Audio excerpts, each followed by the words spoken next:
কি ব্যাপার লোকমান সাহেব, কি শুনলাম আপনার ছেলে নাকি কোরবানির জন্য 40 লক্ষ টাকা দিয়ে গরু, আবার বলে 15 লক্ষ টাকা দিয়ে ছাগল কিনেছে? কি ঘটনা কি সত্যি?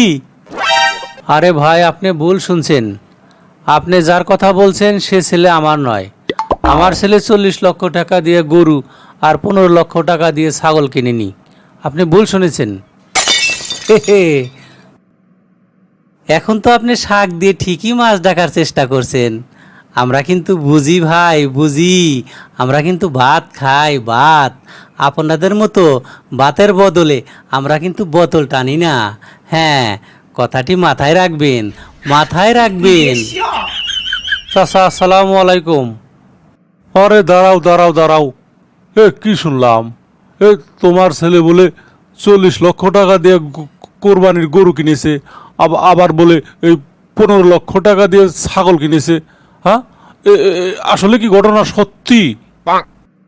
কাকা, ঘটনা সত্যি না। আপনি যে ছেলের কথা বলছেন ওই ছেলে আমার নয়।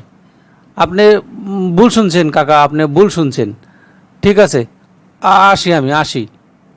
আসসালামু আলাইকুম। বাসাদন, ভুল শুনেছি না? টের পাবে, টের পাবে। অবৈধ টাকা ইনকাম করার ফল তোমাকে খুব তাড়াতাড়ি ভোগ করতে হবে।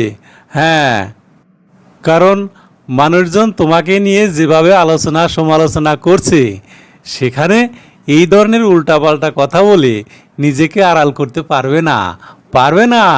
হ্যাঁ, এখন দেখছি মরা ছাড়া আমার আর অন্য কোনো পথ নেই। মানুষজন যেভাবে আমাকে নিয়ে বলা বলি করছে, সেখানে তো আমি কোনোভাবেই নিজেকে আড়াল করতে পারছি না। কি ব্যাপার ড্যাডি, একা একা বসে কি ফিসফিস করছো?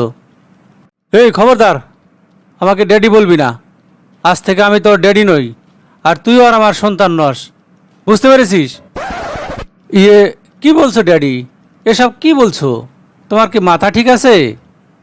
আমার মাথা ঠিকই আছে। আমি পরিষ্কার করে বলছি, আজ থেকে তুই আর আমাকে কখনোই ড্যাডি বলে ডাকবি না। আর আমিও তোকে সন্তান হিসেবে কোথাও পরিচয় দেব না, ঠিক আছে?